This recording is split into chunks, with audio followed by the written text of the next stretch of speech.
Welcome to अमे health care and management. मैं हूं डॉक्टर नीरज महाजन, आपका पीडियाट्रिशियन।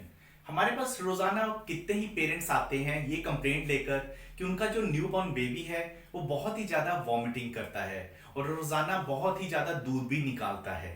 तो ऐसे में उन्हें क्या करना चाहिए? तो आज के इस वीडियो में हम जानेंगे कि जो न्यूबॉर्न बेबीज हैं, न्यूबॉर्न से लेकर 6 मंथ्स तक की एज के जो बच्चे होते हैं खास करके, ये टोटली मदर फीड पे या ऊपर के दूध पे डिपेंडेंट होते हैं। तो इनके जो वॉमिटिंग की कंप्लेंट्स हैं, दूध ज्यादा निकालते हैं, उल्टी करते हैं, तो इसके लिए आपको क्या करना चाहिए कि इनकी ये कंप्लेंट्स थोड़ी कम हो सके। और ये सब जानने के लिए आप लास्ट तक ये वीडियो जरूर देखिएगा।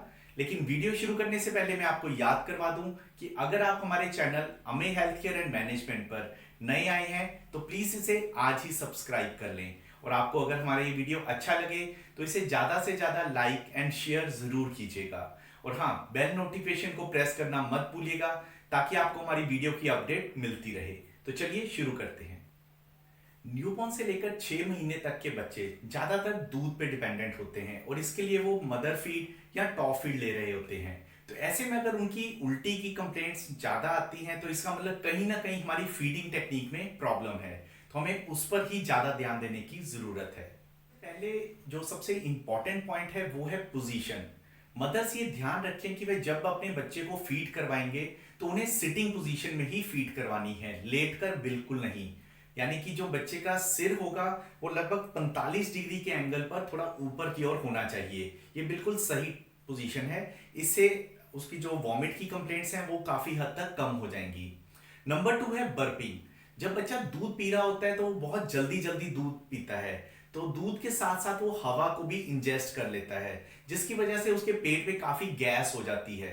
तो हमें हर फीड के बाद आइडियली यही चाहिए कि बच्चे को हम थोड़ा सा शोल्डर पर लेकर उसको बर्पिंग करवाएं, ठीक है, धीरे धीरे। लेकिन कई बार क्या होता है, बच्चा आसानी से डकार नहीं लेता या वो सो जाता है। तो ऐसे में जब वो पेट में जो उसके गैस है वो इकट्ठी होकर ऊपर को आती है तो उसके बाद वो वॉमिट कर देता है। कई बार उसके मुंह से या नाक से भी दूध बाहर आ जाता है। अगर आपका बच्चा पूरे दिन में 2 से 4 बार वॉमिट कर रहा है, वॉमिट का मतलब कि वो थोड़ा वो दूध निकाल रहा है, तो ऐसे में किसी भी तरह की कोई घबराने की जरूरत नहीं है। लेकिन अगर वह दिन में 2-4 बार ज्यादा क्वांटिटी में दूध निकाल रहा है कि मतलब जितना पी रहा है साथ के साथ वॉमिट कर रहा है, तो डेफिनेटली कहीं ना कहीं कोई प्रॉब्लम है, कोई इन्फेक्शन हो सकती है।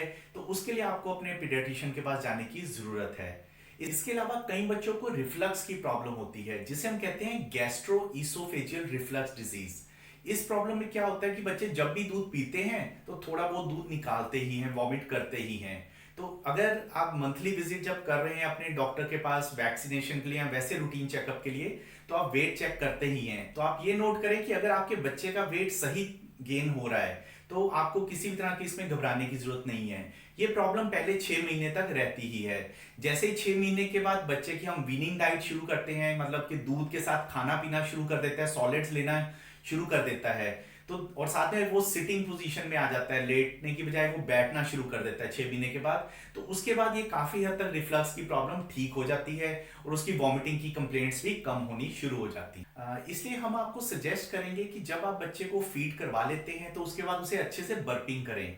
लेकिन कई बार अच्छे से डकार नहीं लेते हैं बच्चे, तो जब भी आप उसे बच्चे को बेड पे लिटाएं तो उसके सिर के नीचे एक छोटा सा पिल्लो जरूर रखें। उससे क्या होगा कि उसका सिर थोड़ा सा ऊंचा होगा और बाद में फिर जब अगर गैस उसके जो पेट में बनी हुई है वो ऊपर की ओर आती भी है, मतलब दूध वो साथ में अगर ऊपर आ रहा है मुंह में, तो सिर ऊंचा होने के कारण दूध वापस पेट में चला जाएगा, तो वो उससे भी उसकी काफी हद तक वॉमिटिंग कम हो जाएगी। और हम ये भी सजेस्ट करते हैं कि जब बच्चे को आप लिटाएं तो आप बच्चे को साइड देके लिटाइए।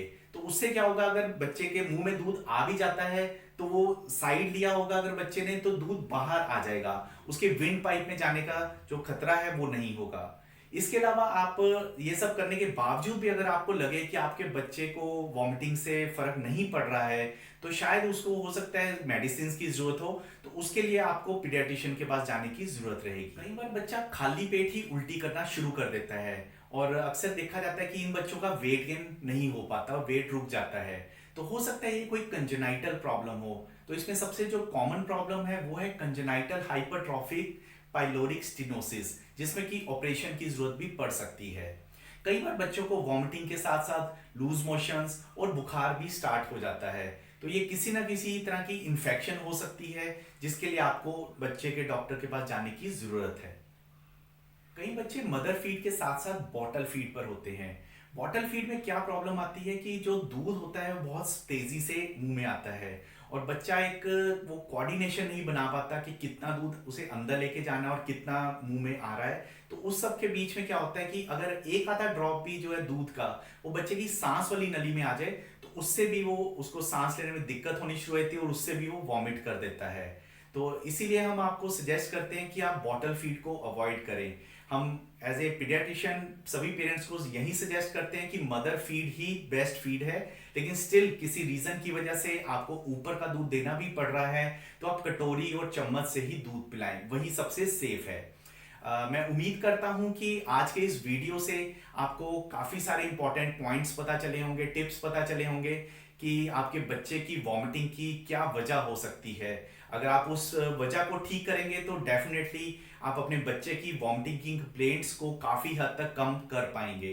लेकिन स्टिल अगर बच्चे को कोई इन्फेक्शन है या कोई और रीज़न की वजह से उसको वॉमिटिंग हो रही है, तो डेफिनेटली उसे आपको अपने पीडियाट्रिशियन के पास लेकर जाने की ज़रूरत है। आपके डॉक्टर आपके बच्चे को एंटीमेटिक मेडिसिन दे सकते हैं, जिससे कि उसकी वॉमिटिंग काफ़ी हद तक ठीक हो जाएगी।